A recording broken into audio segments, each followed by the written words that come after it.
তো good morning সবাইকে। তো গুঞ্জা টিভি দেখছে, সকালের জলখাবার খাওয়া হয়ে গেছে, তাই তো গুঞ্জা? মেডিসিন মোটামুটি খাওয়া হয়ে গেছে, আর একটা বাকি আছে, তাই তো? লেবেপিন সিরাপটা বাকি আছে। তো তিতা তিতা লাগছে, কিছু করার নেই, ওষুধ তো খেতেই হবে।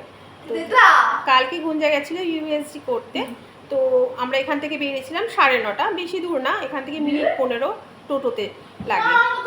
তো ওখানে যাওয়ার পর আমরা অনেকক্ষণ ওয়েট করেছি, 1-1.5 ঘন্টা প্রায় ওয়েট করার পর তারপর ম্যাডাম যিনি টেস্ট করাবেন উনি দেখলেন গুঞ্জাকে। তো ওই ম্যাডাম গুঞ্জাকে দেখেই বলছে যে ও আচ্ছা, ও তো স্পেশাল চাইল্ড। তো যে পাশের সিস্টার ছিল ওনাকে বলছে ওকে আগে দাওনি কেন? বলছি ও হচ্ছে টিভি দেখবে তো তাই এরকম করছে। তা বলছে ওকে আগে তোমরা দাওনি কেন, ও তো স্পেশাল চাইল্ড। তো খুব কেয়ার নিয়ে ওকে দেখে খুবই ভালো লাগলো আমার ওনার ব্যবহারটা। তো ধন্যবাদ সবাইকে, এইটুকুই শেয়ার করা ছিল।